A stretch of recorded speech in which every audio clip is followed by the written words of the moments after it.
other comments about just this interface between business development and corporate venture?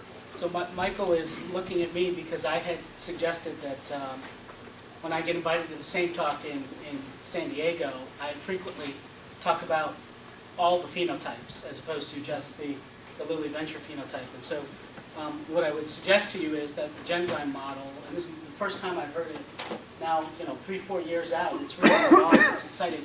It is a hybrid on a span of pure strategic, all information you give to them gets into the parent company, to no information that you give to them gets into the parent company. And so I think what's important for the entrepreneurs and our VC colleagues in the room that don't know us is that there are different places along that continuum that corporate VCs play. And it's important for you to think very critically as you're putting together your syndicate about what exactly you need based on this life cycle, this portion of your life cycle. Excuse me. So to answer the question specifically, Michael, for Lilly Ventures, we have very clear black and white lines with regards to confidential information. And we've done that ever since day one, ever since our first investment in the summer of 2002. And very specifically, what does that mean? So when we do due diligence, it's the rule, not the exception, that under a CDA, we borrow a Lilly Research Laboratory biologist to help us conduct due diligence.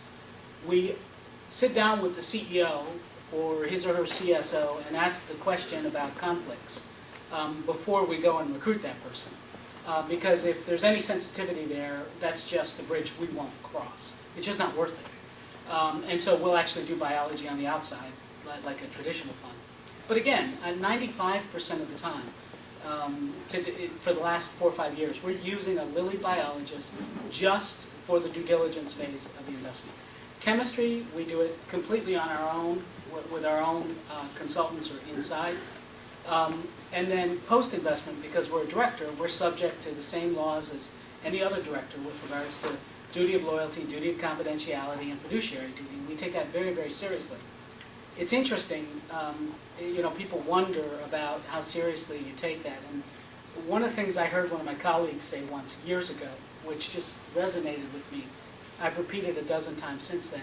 If we screw up on confidentiality, we're done. Nobody's going to want to do a deal with us anymore.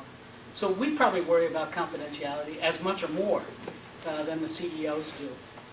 Having said that, there are very natural interfaces that happen.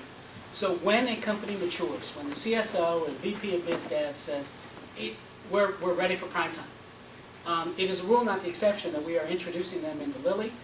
And just like SR1 and just like Novartis Bioventures, we're introducing them into Novartis, we're introducing them into GSK, we're introducing them into BMS. And we do that with full recognition by our limited partner that at the end of the day, almost always, it's an auction. And so in our case, our model does not ever seek to get any preferential rights as a result of our investment. Over time, in the last 10 years, we've had 8 or 9 instances of M&A or business development term sheets presented to our portfolio companies. None. Lilly hasn't won any of those yet. I really hope they win one soon, so I can quit getting that question. And having said that, it is the most frustrating time for me because we have decided to take the super duper high road. And when that happens, I can't help the portfolio company and I can't help Lilly. Which is a not fun 6 or 8 weeks. Let's just leave it at that. So again, the spectrum is completely strategic. Everything you tell them goes into the parent company, to the other end of the spectrum, which GSK, Novartis, us, and some others occupy, which is black and white firewall. Nothing goes over that line unless the CEO, and in our case in writing, says it's okay for that to go over the line.